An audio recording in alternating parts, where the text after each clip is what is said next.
Entonces, para poder sintetizar colesterol en mi organismo, voy a tomar igualmente moléculas de acetil-CoA. ¿Qué moléculas de acetil-CoA? Esas que vienen de la glicólisis, ¿no? Esas que probablemente ya consumí en exceso, ya se almacenó como glucógeno, ¿sí? Y que voy a tomar también, así como hemos visto, para sintetizar ácidos grasos, tomo acetil-CoA, igualmente voy a tomarlo para realizar esta síntesis de colesterol.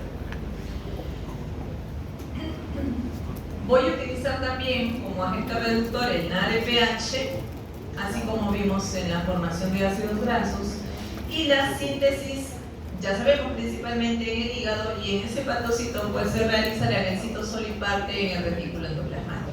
¿Correcto? Todos estos pasos voy a realizar. Sintetizar una primera estructura que se me va al lunato, 3 reacciones. Luego formo unidades isoprenoides, se llaman activas. Se condensan luego esas 6 unidades isoprenoides para formar una molécula que se llama escualeno, una estructura ya más grande, y que luego el escualeno se cicla, forma el lanosterol y finalmente ese lanosterol me da lugar al colesterol. Bien, no sé cómo vamos a ver si está así. Algo le pasa a esta cosa. A ver, voy a...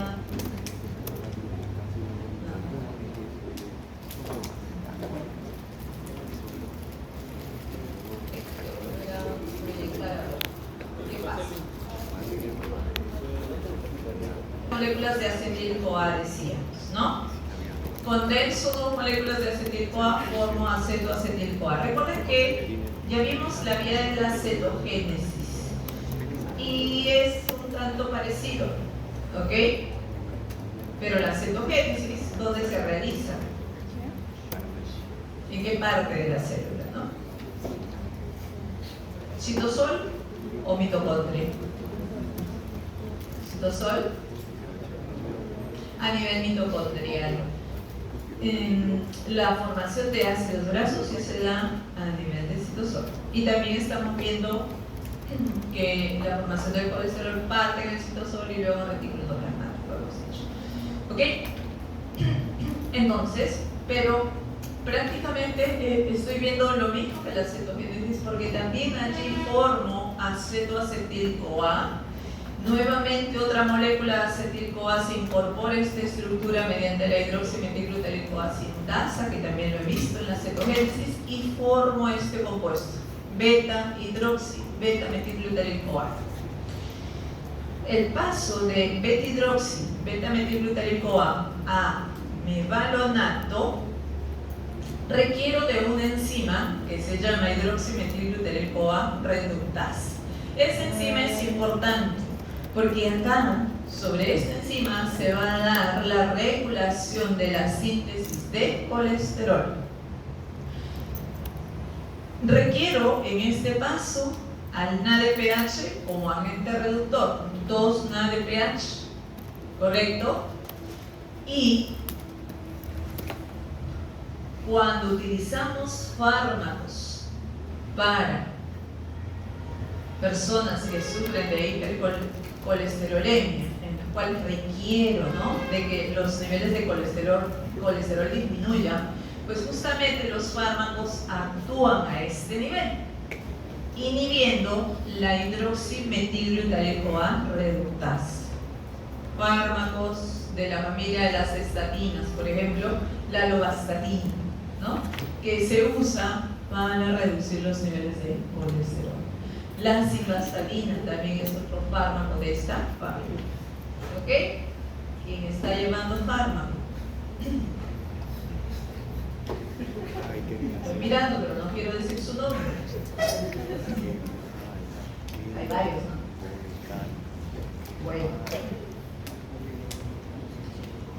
He formado mevalonato, que es esta estructura que tiene 1, 2, 3, 4, 5 átomos de carbono, y que de allí yo voy a llegar hasta 27, dije, ¿no?, que tiene el colesterol. Entonces,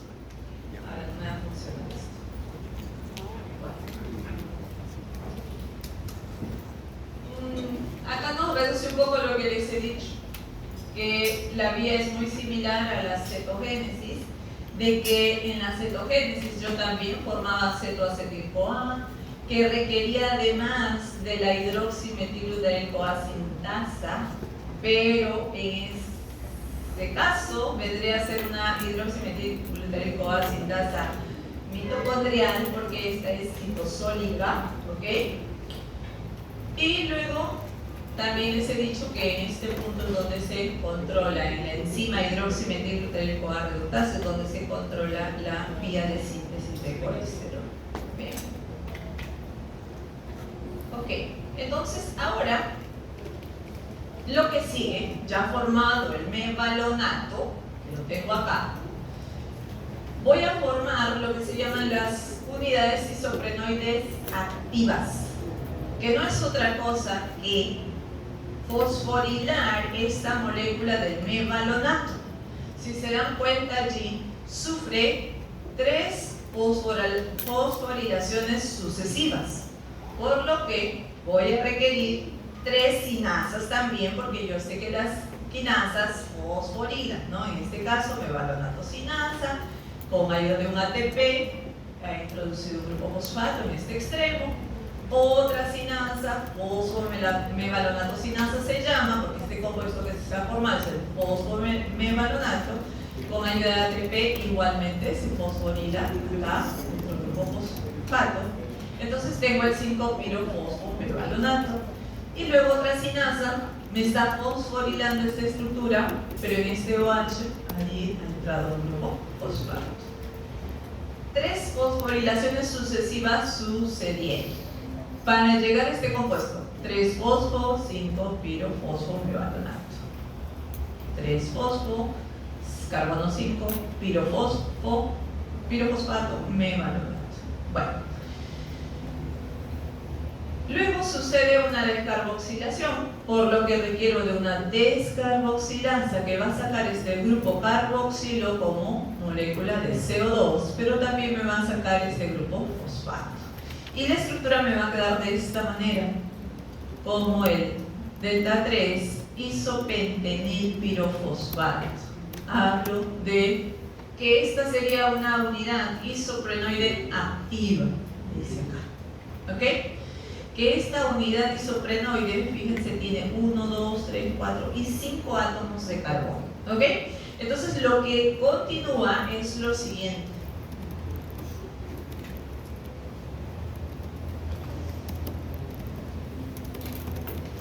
El isopentenilpirofosfato, mediante una isomerasa, se isomeriza, este doble enlace está cambiando y se forma este nuevo compuesto que se llama dimetilalilpirofosfato. Y estos dos compuestos se unen. Por acá tengo el dimetilalilpirofosfato y por acá tengo el isopentenilpirofosfato, está de acá. Al unirse o condensarse, ya quiero 10 átomos de carbono, que vendría a ser este compuesto, geranilpirofosfato. Se formó gracias al cisprenil transferasa, que al unirse estos dos o transferirse, pues saca un pirofosfato que está saliendo por acá y me está quedando la unión de estos dos. ¿Ok? Con los dos grupos fosfatos igualmente de este lado, ¿no? Esto es geranilpirofosfato, una estructura que tiene 10 átomos de carbono. ¿Qué pasa luego?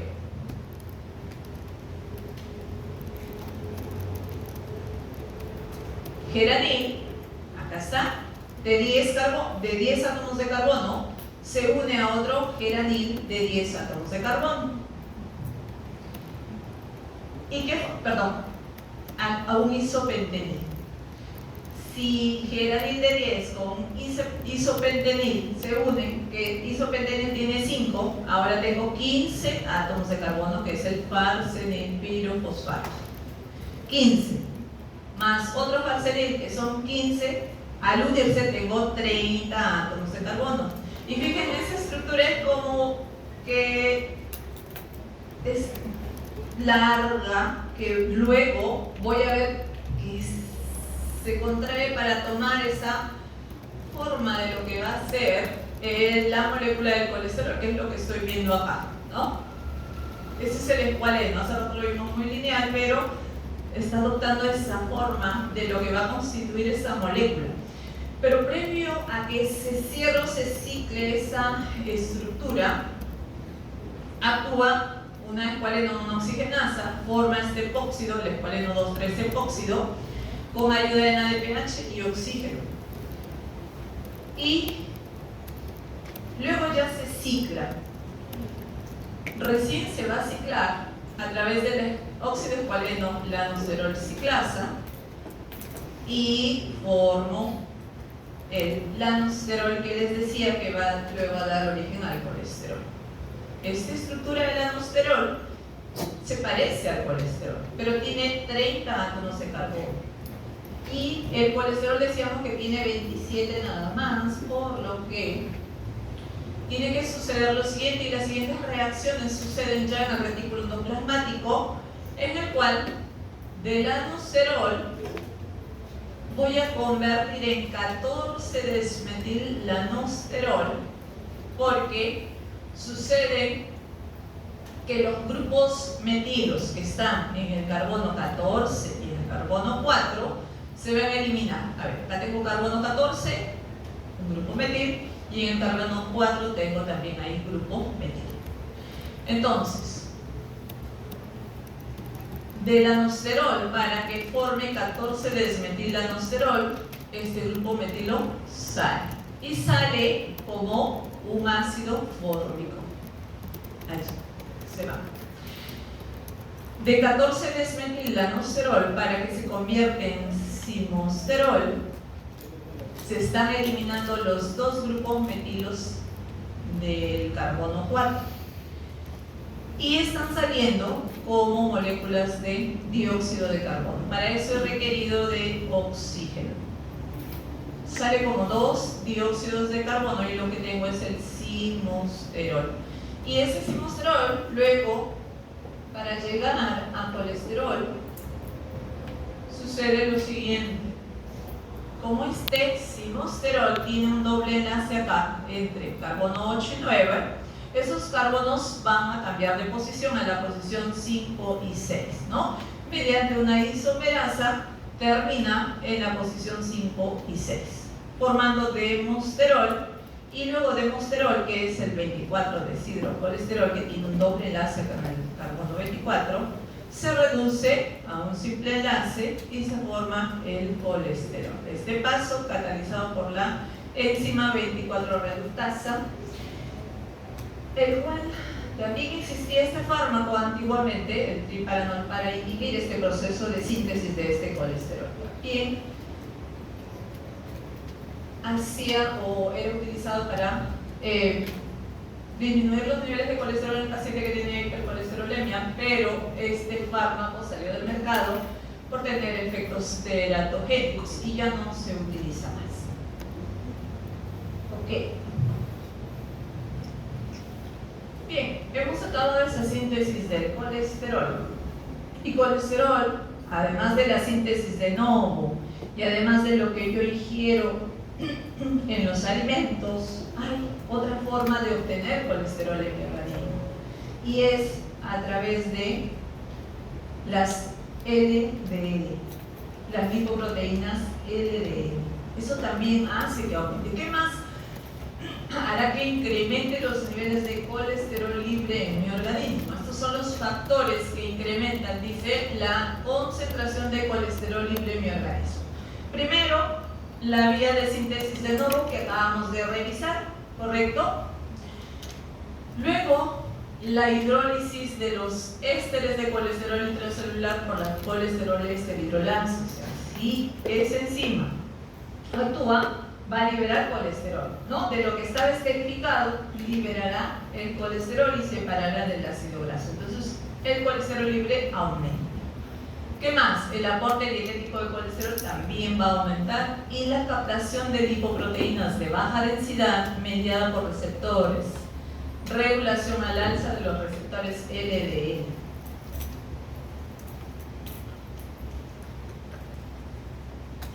Bueno, esos receptores se deben sintetizar en el momento que el organismo detecta que no tiene suficiente colesterol y se sintetizan esos receptores y pueden captar o reconocer primero a la lipoproteína LDL para que, por un proceso que vamos a ver luego de endocitosis, entre el colesterol entre la lipoproteína dentro de la célula y se libere también más colesterol.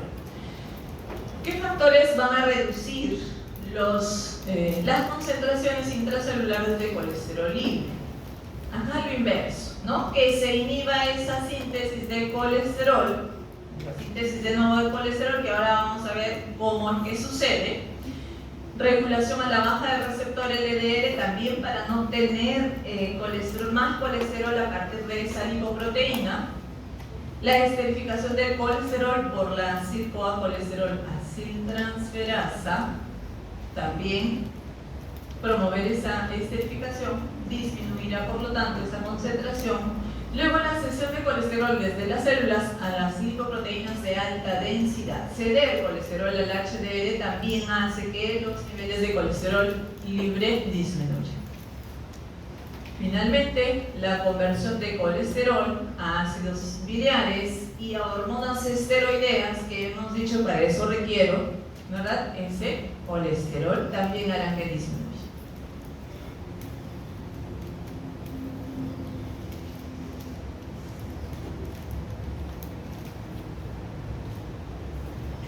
Este es el proceso de endocitosis por el cual yo voy a obtener colesterol a partir de la lipoproteína LDL. Hablamos de unos receptores, ¿verdad? Entonces va a tener un receptor a nivel de membrana, un receptor de esa LDL, para que por un proceso, bueno, está recubierto además por una proteína que se llama clatrina, que al ser captado por un proceso de endocitosis va a ingresar dentro de la célula. Esa lipoproteína va a ser metabolizada a nivel lisosómico y va a dejar salir todo su contenido, ¿no? Que lleva proteínas, lípidos, ácidos grasos liberados, colesterol por lo tanto, todo se libera y por lo tanto voy a tener el colesterol liberado también, ¿correcto? Ese receptor luego nuevamente sale hacia la membrana celular para reconocer a otras moléculas de LDL.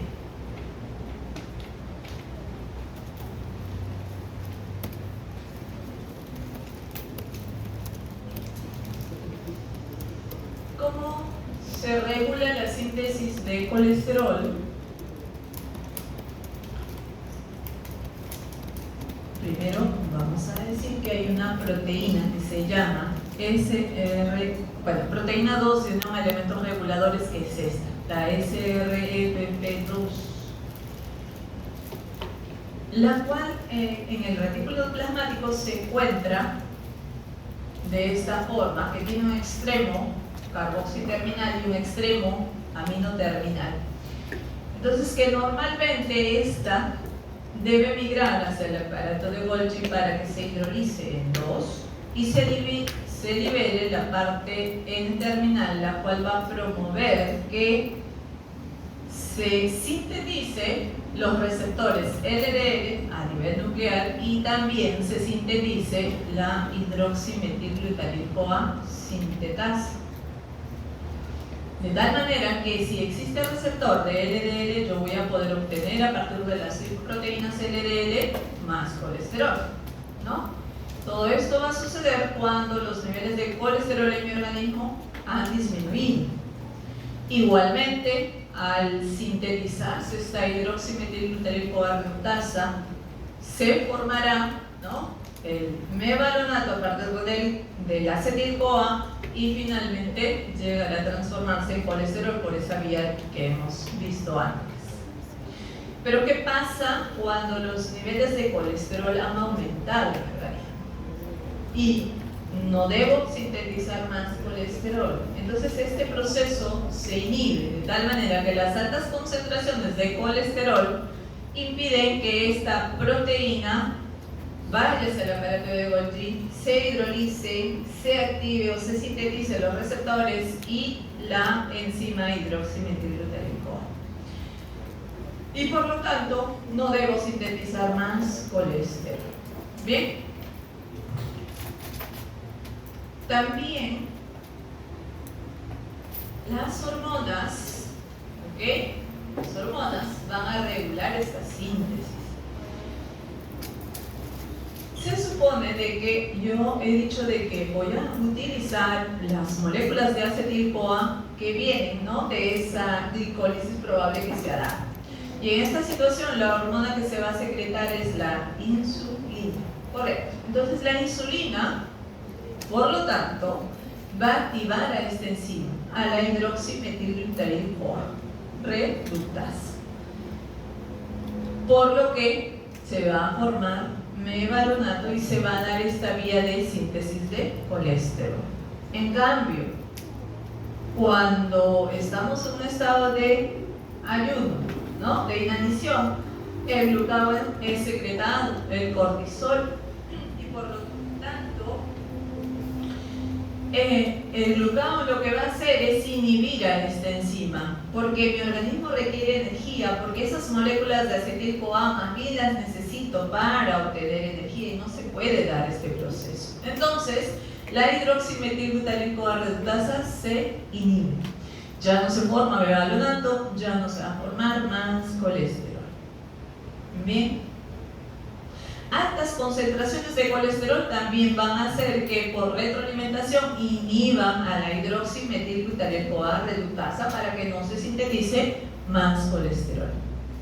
Así también van a inhibir, estas altas concentraciones de colesterol inhiben, eso ya lo mencionamos, ¿no?, la síntesis de ese receptor de LDL para no obtener colesterol a partir de las LDL.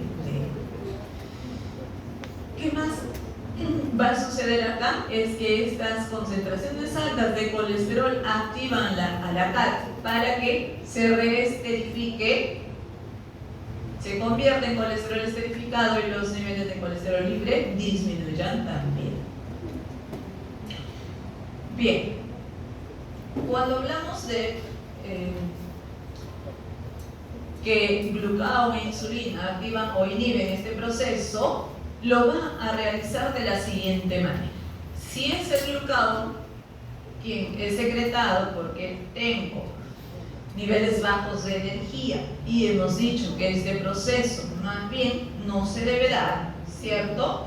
Entonces lo que hace es lo siguiente: el glucagón primero se debe activar la proteína sinasa AMP activa. En su estado fosforilado es activa. ¿Y cómo sucedió eso? A través de otra proteína sinasa AMP activa que, con ayuda del ATP, fosforila a esta proteína sinasa.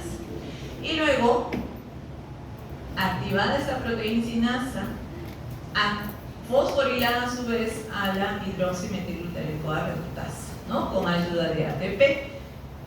Al fosforilarse se vuelve inactiva y por lo tanto ya no puedo formar mevalonато y no formaré colesterol. Y lo contrario, porque la insulina hemos dicho que más bien inhibe esta enzima. Entonces la insulina lo que hace es activar a la fosfatasa para que defosforile a la hidroximetilglutarico-CoA reductasa y la vuelva activa. ¿Bien?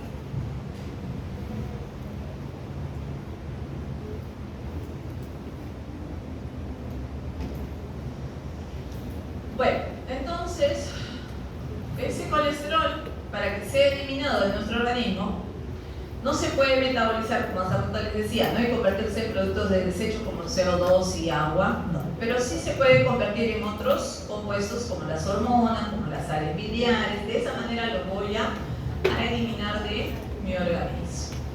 Entonces, lo que nos toca ahora es justamente ver cómo es que ese colesterol termina formando estas sales biliares. Porque la parte de hormonas la van a ver con el doctor Vidal, la otra clase. ¿Ok? Bien, entonces, Son dos ácidos biliares los que existen: ácido fólico y ácido queno-desoxicólico, que derivan justamente de la molécula del colesterol que yo acabo de sintetizar. Luego esos ácidos biliares se pueden conjugar. Se conjugan con dos aminoácidos: aminoácido glicina y aminoácido taurina. Estos son los ácidos biliares. Hay ácidos biliares llamados primarios y ácidos biliares denominados secundarios. 4 son los ácidos biliares primarios que se van a sintetizar en el hígado a partir de ese colesterol sintetizado también allí. Y 2 son los ácidos biliares secundarios, los cuales además se van a formar en el intestino después de que esos ácidos biliares se descargan conjuntamente con la bilis. Bien, ¿cuáles son esos ácidos biliares primarios? Son los que se conjugaron con esos aminoácidos. Hablaba de dos ácidos biliares al inicio, que era el ácido fólico y el queno-desoxicólico, pero estos a su vez, al conjugarse con ácido fólico con la glicina, forma el ácido glicofólico, o si se conjugó con la taurina, se forma el ácido tauropólico. Si el ácido queno-desoxicólico se conjugó con la glicina, se forma el glicoqueno-desoxicólico, y o si se conjugó con la taurina, forma el tauro-desoxicólico. Bien, cuando estos ácidos en el intestino ya se conviertan a ácidos biliares secundarios, ambos, tanto glicocólico como tauropólico, son metabolizados a deoxicólico. Ambos terminan en el mismo ácido biliar. Y glicoqueno-desoxicólico y tauroqueno-desoxicólico terminan en litocólico.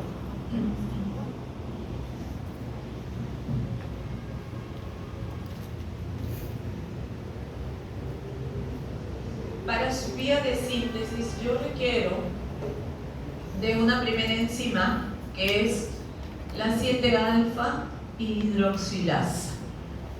Acá está la 7-alfa hidroxilasa, que ha hecho sobre esa estructura del colesterol hidroxilar nada más en este carbono número 7. Ahí se ha hidroxilado, esa forma del 7-hidroxicolesterol. Bien, sobre esta enzima se da también la regulación de la síntesis de estos ácidos biliares o sales biliares.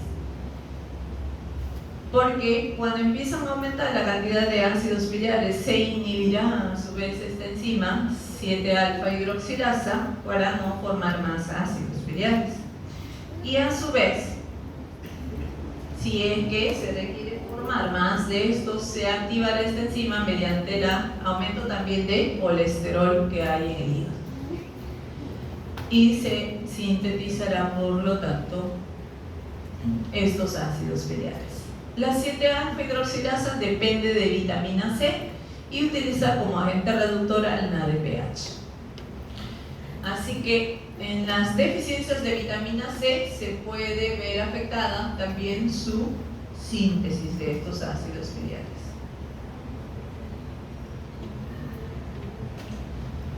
Ya se hidroxiló la molécula del colesterol en ese carbono 7.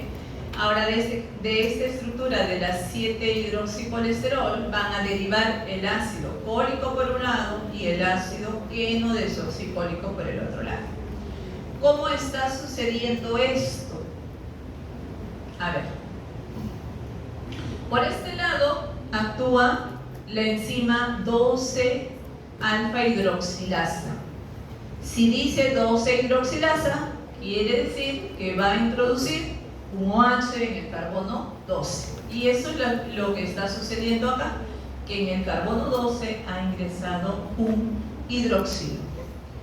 Eso es lo único, pero además, si se dan cuenta, esta estructura del 7-alfa hidroxicolesterol tiene acá en este extremo carbonos, que ya no lo tenemos por acá y que se ha unido a una coenzima A. Así que requiero de 2 moléculas de coenzima A. Una para que se vaya con los 3 carbonos que ha perdido de acá, como propionil-CoA, y otra para que se una al ácido cólico, que es el colil-CoA. Esta otra vía me da lugar al queno desoxicólico, pero allí no hay alfa-hidroxilación, solamente pérdida de estos 3 carbonos que van a salir como propionil-CoA y la coenzima A que se unirá al queno desoxicólico.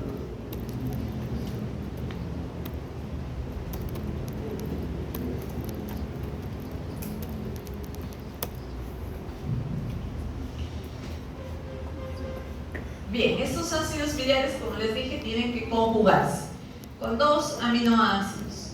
Se conjugan con la glicina o se conjugan con la taurina y me da lugar a esos ácidos biliares primarios que decíamos. ¿Ok? La conjugación se realiza en los peroxisomas hepáticos en una proporción de 3:1, más se conjugan con la glicina que con la taurina. Y esto está sucediendo acá. El ácido cólico se está conjugando con la taurina, está entrando en este extremo donde tiene la coenzima, sale la coenzima y entra el ácido taurocólico, el aminoácido taurina. Y se forma el ácido taurocólico, un ácido biliar primario. Si entra allí a reemplazar la coenzima A, la glicina, entonces estoy formando, acá dentro de la glicina, y estoy formando el ácido glicocólico, también un ácido biliar primario. Lo mismo va a suceder si el que es el queno desoxicólico, entrará acá la glicina o entrará acá la taurina para formar tauroqueno desoxicólico o glicoqueno desoxicólico. ¿Ok? Entonces esos son los 4 ácidos biliares primarios. Luego, descargados al intestino, tienen que metabolizarse y allí se convierten en ácidos biliares secundarios, decíamos. Entonces, para que se produzcan esos ácidos biliares secundarios, tienen que sufrir un proceso de desconjugación y de 7-alfa deshidroxilación para dar lugar a la formación de 2 ácidos biliares secundarios, el ácido desoxicólico y el ácido lintocólico. ¿Ok? A ver si nos acordamos. Ahí está el proceso entonces, en el cual en el hígado, a partir del colesterol, el hidroxilado, y se ha formado el 7-alfa colesterol, ácidos biliares primarios formados y conjugados además, salen conjuntamente con la bilis, como ácidos biliares primarios llegan, que luego deben metabolizarse, ¿no?, por las enzimas bacterianas, además hacen desconjugación, decíamos, y deshidroxilación para convertirse en ácidos biliares secundarios. Estos luego van a ser reabsorbidos y regresan al hígado nuevamente.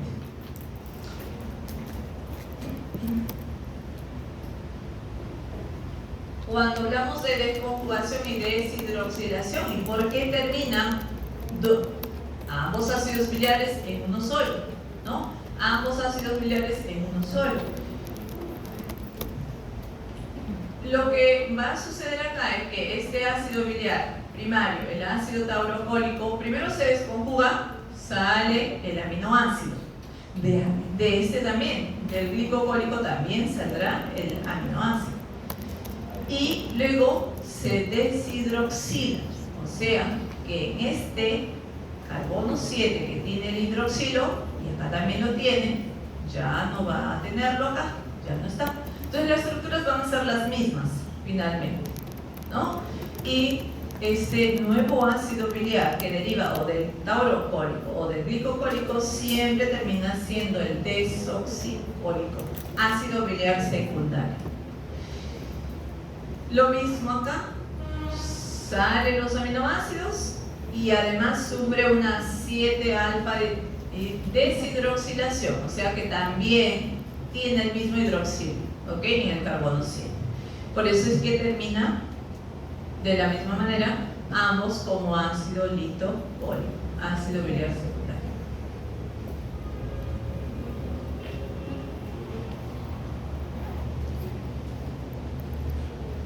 Bien, acá vamos a terminar.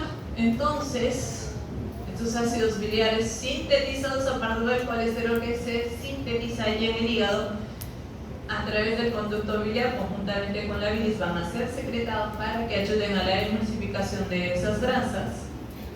Esos ácidos biliares se reabsorben una gran cantidad, claro que van a haber pérdidas, por eso disminuye la cantidad de ácidos biliares que se sintetizan normalmente o diariamente, que debo volver a sintetizar a partir de este colesterol, pero estos se van a regresar por circulación enterohepática hacia el hígado, ¿no? También hay pérdida de colesterol tal cual a través de esos conductos biliares que terminan en las heces, perdiéndose diariamente. En esta bibliografía les he puesto que nos mencionan de que acá hay una pérdida de alrededor de 1100 miligramos al día de este colesterol, que equivale un poco a lo que yo sintetizo, ¿no?, de colesterol diariamente, que hemos quedado en 800 miligramos al día, y lo que yo además ingiero en la dieta de 300 miligramos al día. Así que debe, en todo caso, estar en equilibrio. Muy bien, terminamos, chicos, el día de hoy.